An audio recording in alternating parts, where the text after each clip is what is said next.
OG YOLK Podcast behind the camera today, and I have CYNTHIA ROTHROCK. I have a hard time saying my R's, so sorry. Well, that's a tough one for you.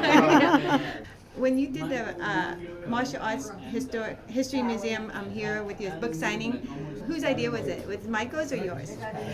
Actually, I think it was Michael's. You know, he said, congratulations, I saw you got a book out. And he said, we should do a book signing. And I said, yeah, because I never really thought of doing just a specific book signing. I thought, you know, when I go to different appearances, I'll have the books. And I said, oh, absolutely, like anything I could do to help out the museum, I would love to. You've done over 65 films. Not use the same moves, or how do you do that? Yeah, well, they kind of in my memory blend together now, but I think in the moves, I don't know, that's a good question, because I've never duplicated any specific move from one movie to another. You know, there might be one or two techniques the same, but the choreography is all different, and it just so happens to turn out that way. Your moves are historical. I can't even do the splits. So how do you manage to stretch during those years, the decades that you worked? How did you keep yourself nimble and agile? Yeah, well, you know, I've been doing exercise my whole life, ever since I was a young kid in some form or another. And I teach a lot of seminars about stretching because I feel it's very important for people to stretch, whether you're a martial artist or not, to keep your body limber and flexible and avoid injuries, you know, as one gets older. So I stretch every day. I do yoga, and I also do something called the Stretch Lab, where I go in and they give you resistance and stretch, and it's really funny because they're like, oh my God, I didn't know anybody could bend their leg that way. And they're like, I'm like, yeah, I could kick straight up, but I really want to even kick higher than that. They think I'm crazy, but I do a lot of stretching, and I recommend everybody should do some sort of stretching every day. Do you think is there any age limit where you can't stretch?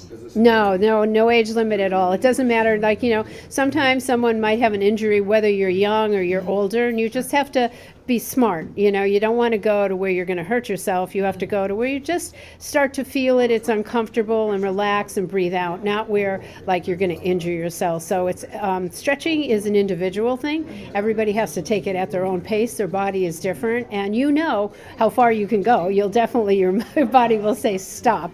Last question. When you started martial arts at 13, did you feel like, oh, I'm going to do this for self-defense? Because now it's like girls are supposed to learn self-defense, but you did it for the art.